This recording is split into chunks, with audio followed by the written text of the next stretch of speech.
Et salut tout le monde, c'est Un Regard Neuf et j'espère que vous allez bien, moi comme d'habitude, ça va super. D'un homme qui porte un masque fait de la peau de ses victimes en passant par un voleur qui se fait avoir à son propre jeu, les 9 personnes de cette vidéo ont un point commun, ils ont été arrêtés ou emprisonnés pour des raisons choquantes et hors du commun.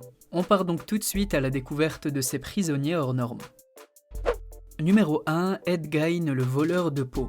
On commence la vidéo avec Edward Theodore Gein, plus connu sous le nom de Ed Gein, qui est un serial killer du Wisconsin à la fois intrigant et terrifiant.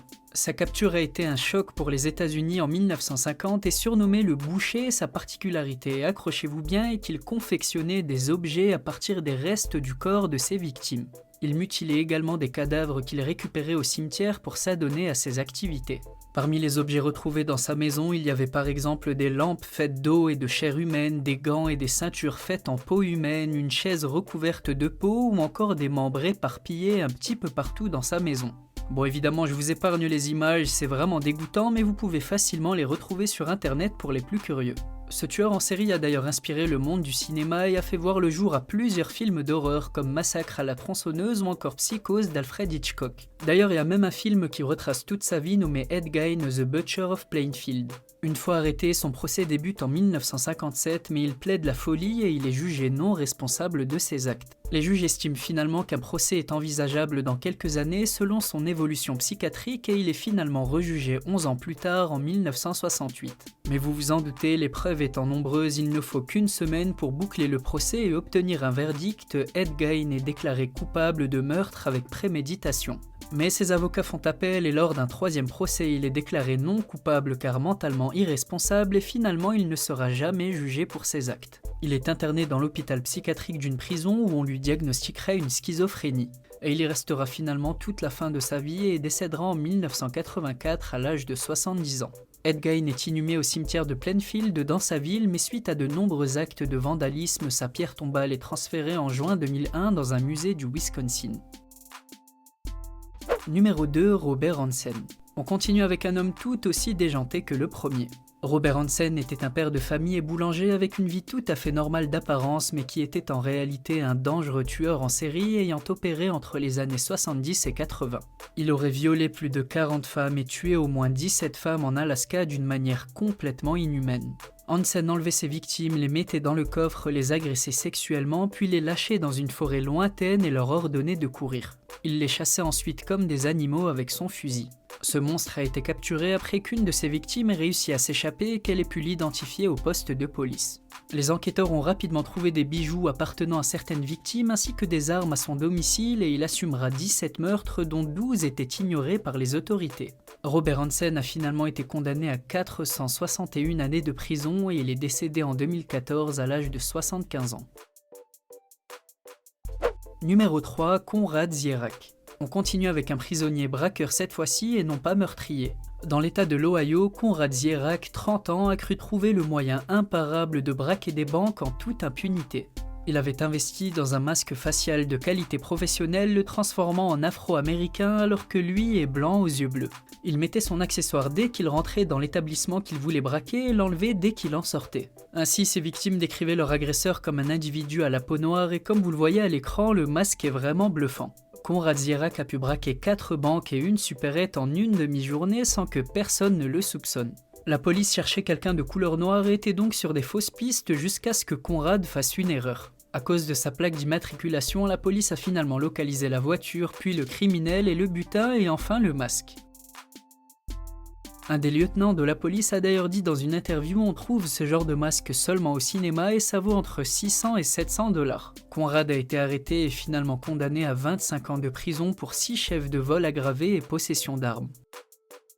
Numéro 4, le voleur de dents. Adrian David Klein, habitant du Colorado, avait décidé de pratiquer le métier d'embaumeur qui consiste à désinfecter et assurer la conservation des personnes décédées avant leur enterrement.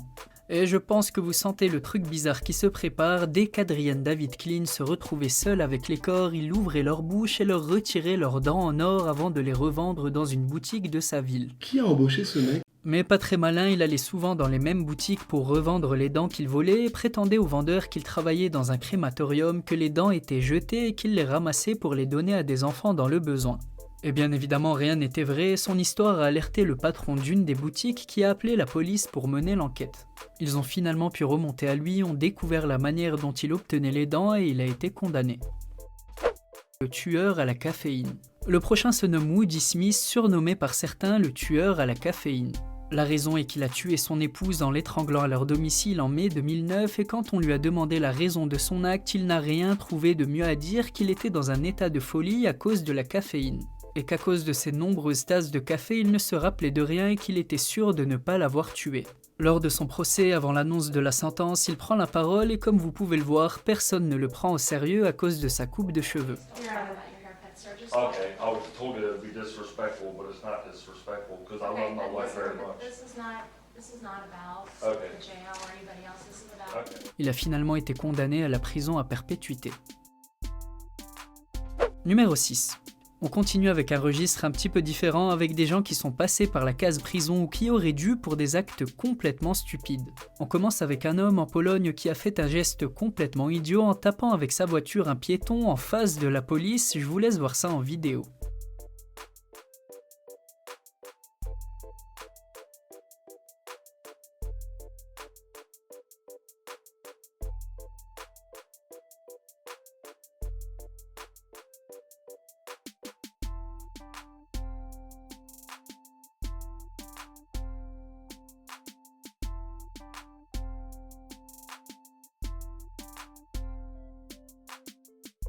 Bon, niveau réflexe, clairement, la police polonaise, c'est pas trop ça, et le pire, c'est qu'en faisant demi-tour pour attraper le chauffard, ils se sont en plus trompés de voiture et le conducteur ayant percuté le piéton a pu fuir. Un avis de recherche a finalement été lancé sur la BMW en identifiant la plaque et le chauffeur a, selon certaines versions, pu être arrêté quelques jours plus tard. Et selon d'autres versions, il n'a jamais repointé le bout de son nez. Ken Jensen est le voleur de colis. Le prochain, pareil, est également pas très futé. Bon, malheureusement, on n'a pas son nom, mais une vidéo de son acte. Ken Jensen, un habitant de Californie, a surpris un homme sur la caméra de surveillance en train de voler un colis devant chez lui. Directement, il se précipite à l'extérieur et court après le voleur de colis, mais une scène hilarante se passe, je vous laisse voir ça en vidéo.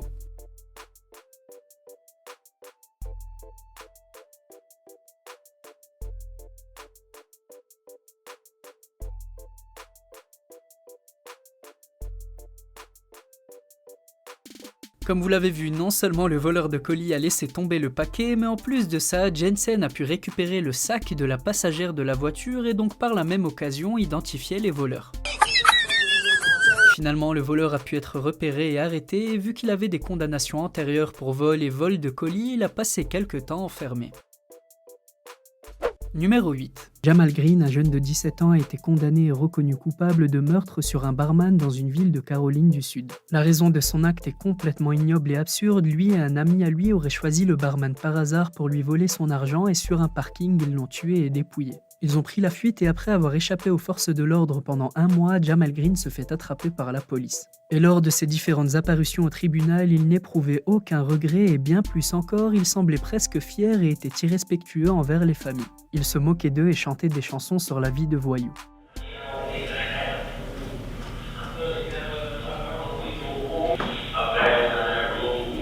Et malgré le fait qu'il soit mineur, il a finalement été condamné à 60 ans de prison.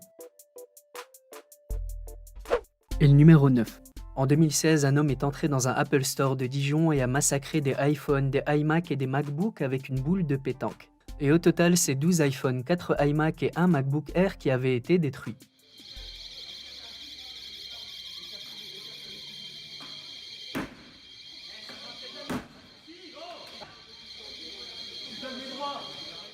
L'homme avait écopé de 6 mois de sursis en plus de 2 ans d'interdiction de fréquenter le centre commercial et l'obligation d'indemniser les victimes.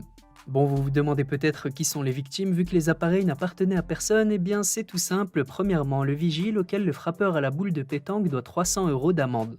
Et la seconde victime est bien évidemment la société Apple. Le frappeur s'est pris 17 548 € d'amende pour un préjudice estimé à 60 000 € pour la marque. Selon l'avocat de l'accusé, Apple avait poussé son client à bout, âgé de 29 ans au moment des faits. Il avait déclaré au tribunal être dans un état de colère monstrueux et s'est dit humilié par Apple après de nombreuses requêtes restées sans réponse.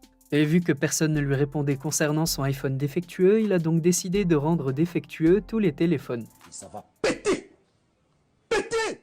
Alors petite question pour finir, laquelle de ces anecdotes et histoires que vous ignoriez vous a le plus surpris? Comme d'habitude, n'hésitez pas à le mentionner dans la section commentaires. Et encore une fois, si ce n'est pas déjà fait et que la vidéo vous a plu, je compte sur vous pour laisser un petit like et un abonnement afin d'être averti des prochaines vidéos sur le même thème. On se dit donc à très bientôt, prenez soin de vous et à la prochaine.